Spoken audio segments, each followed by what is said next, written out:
Federal divulgou uma nota em defesa do deputado licenciado Eduardo Bolsonaro. Ele é acusado pela Procuradoria-Geral da República de supostamente atuar nos Estados Unidos contra o judiciário brasileiro. Segundo o partido, a investigação trata-se de um ataque à liberdade de expressão e ao mandato parlamentar. Na manifestação, o PL declara que o processo representa uma escalada autoritária.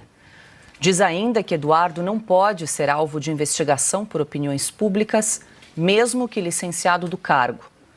Segundo o texto, aceitar isso é calar o parlamento, abre aspas. Se calarmos, a democracia morre por omissão, fecha aspas. Por meio da Rede X, nesta terça-feira, o próprio Eduardo Bolsonaro comentou o assunto. Ele chamou o ministro Alexandre de Moraes de tirano de beira de estrada que envergonha a justiça. A declaração foi feita depois de Moraes determinar o depoimento do pai dele, o ex-presidente Jair Bolsonaro, como parte da investigação sobre a atuação do congressista nos Estados Unidos. Eduardo também fez uma série de críticas ao inquérito, como pelo fato de o pedido ter partido da Procuradoria-Geral da República, que seria um dos alvos da sua atuação nos Estados Unidos. Segundo Eduardo, isso a impediria de atuar no caso. Além disso, Eduardo afirmou que agiu sob a jurisdição americana, não cabendo a atuação do ministro Alexandre de Moraes. Piotr, começamos com você, a gente traz aqui essa manifestação do PL, que é o partido de Eduardo Bolsonaro, porque também está em jogo o artigo 53 da Constituição Federal, que trata da imunidade parlamentar. E o PL, então, veio a público e manifestou em nota, né, o seu repúdio em relação a esse inquérito que foi aberto agora pelo ministro relator Alexandre de Moraes contra o deputado licenciado Eduardo Bolsonaro. Primeiro que recorrer a organismos internacionais não é crime, até porque o Brasil é signatário de uma série de acordos. Então, se você recorrer, por exemplo, à OEA, ou se você recorrer ao Tribunal Penal Internacional, faz do deputado Eduardo Bolsonaro um criminoso, então nós precisamos pegar a lista de todo mundo que já fez isso, sobretudo do PT. Então, quer dizer, é sempre assim, a regra pouco importa. O que importa é quem está sendo analisado naquele momento. E aí vale qualquer coisa. Porque, para parafrasear aqui o ex-ministro Aldo Rebelo naquele embate com o ministro Alexandre de Moraes, em que o ministro foi descortês e sugeriu uma voz de prisão completamente estapafúrdia. E sim, o Aldo merece um pedido de desculpas do ministro Alexandre de Moraes, porque foi na condição de testemunha e ele tem direito de dizer o que ele acredita. Testemunha diz o que ela acredita. O que ela não pode, enfim, né? Mas está lá, tem que ser preservado esse direito. Nós temos uma crise institucional, então quer dizer, qualquer coisa vale. O Supremo hoje se acha dono do Brasil.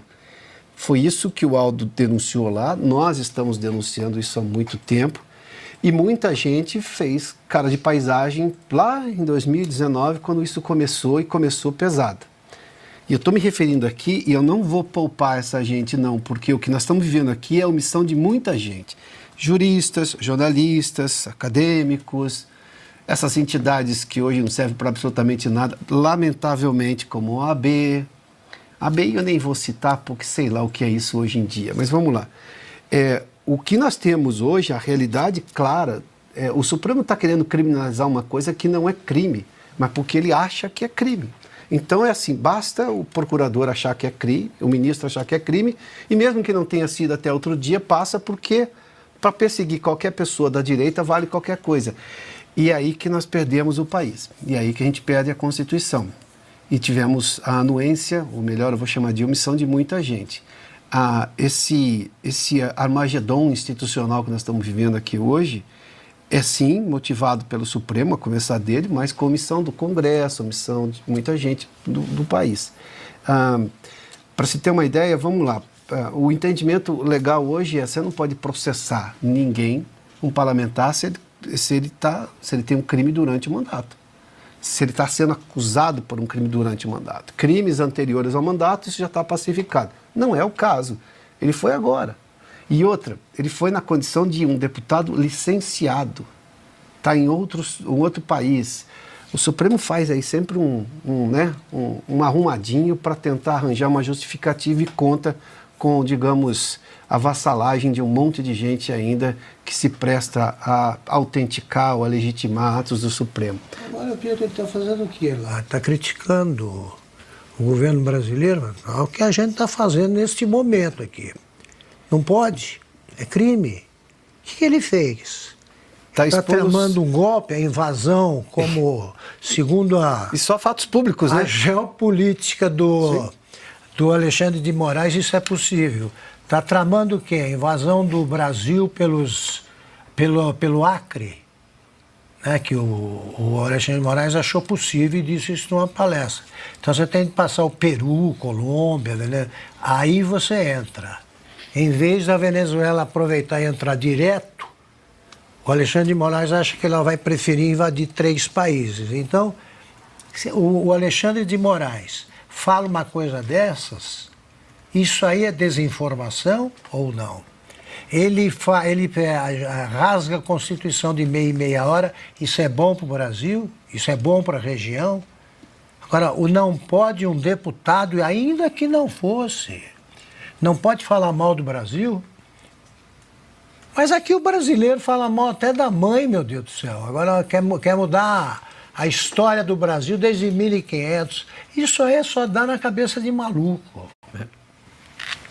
Augusto, você perguntou os crimes, eu estava verificando aqui no inquérito que foi aberto pelo ministro Alexandre de Moraes, o que é imputado, então, ao deputado licenciado Eduardo Bolsonaro. Aspas, os eventos narrados apontam, em suma, para a figura penal da coação no curso do processo, aí cita o artigo 344 do Código Penal, embaraço à investigação de infração penal que envolva organização criminosa, não sendo de se excluir a pertinência do tipo descrito no 359L do Código Penal, que é aquela abolição violenta do Estado Democrático de Direito. E aí, mas em língua de gente, ele está falando o quê? Fazendo o quê nos Estados Unidos que se encaixa nisso? Segundo, seria coação, obstrução de justiça e estão tentando enquadrá-lo, inclusive, na suposta trama do golpe. A tese é o seguinte, eles estão tentando arranjar tipificação penal para dizer que o que o deputado está dizendo para os Estados Unidos, que os Estados Unidos já sabem, porque são fatos públicos e notórios,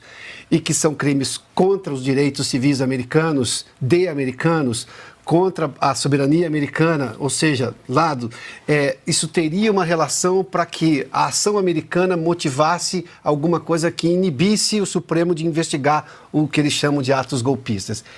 É uma invasão do Acre, da Venezuela, do Brasil, a Venezuela passando por outros países até chegar ao Acre. É mais ou menos isso. É mais ou menos. Não cabe dentro do direito. Eu queria... Diga, Ana. E tem um outro ponto também que ficou muito marcado para os americanos, e aí não é nenhuma declaração do deputado Eduardo Bolsonaro ou até do próprio presidente Bolsonaro, mas eu repito, é aquele vídeo do depoimento do Mauro Cid, aquele vídeo com o Gonê, o Alexandre de Moraes, o vídeo que é a Revista Oeste, que nós colocamos num artigo, eu coloquei legenda ali também em inglês, mandei para os americanos, e muitos questionavam por que o Gonê, quem era a figura do Gonê, eu explicando quem era a figura do Gonê, e muitos questionavam por que o Gonê, na figura de PGR, ele estava mudo diante daquela ameaça do Alexandre de Moraes, dizendo, se o senhor não disser o que eu quero ouvir, praticamente, ele ameaçou a esposa, a filha mais velha e acho que o pai, e o pai, né, se eu não me engano. E foi exatamente depois de assistir aquele vídeo que eu ouvi de vários americanos, 4, 5, coisa de máfia. Então, não é questão mais das palavras do Eduardo Bolsonaro ou do que o presidente Bolsonaro venha falar nos bastidores ou não com figuras do governo do presidente Donald Trump. Nós estamos falando de documentos, de vídeos. Como um senador me perguntou se o Alexandre de Moraes era o juiz do caso. E eu disse, é o juiz, é a vítima, é o promotor, é o advogado, e eles ali sem entender o que de fato estava acontecendo com o nosso ordenamento jurídico. Então, mais uma vez, já saiu da esfera de qualquer acusação, palavras de qualquer deputado, qualquer figura política, parlamentar, senador ou ex-presidente do Brasil. Agora nós estamos na fase que as provas sobre tudo o que está acontecendo no Brasil já estão muito bem estabelecidas. E eles estão sem encontro em tudo quanto é pântano, né? A toga do Supremo. Eu estava escrevendo sobre a CBF e aí eu fiquei sabendo o seguinte, aquele Instituto de Estudos de Direito que faz o Lula Palusa, do Gilmar Palusa. O IDP. IDP. Em Brasília, ele fundou tendo como sócio Gonê. Sim, Gonê que ele sabidamente, pode falar isso ou não? Todo mundo sabe, né? Até as avenidas de Brasília sabem que ele indicou o Gonê pessoalmente para o cargo de procurador-geral. Indicação do Gilmar. Direito dado ao decano pelos sabujos que trabalham com ele.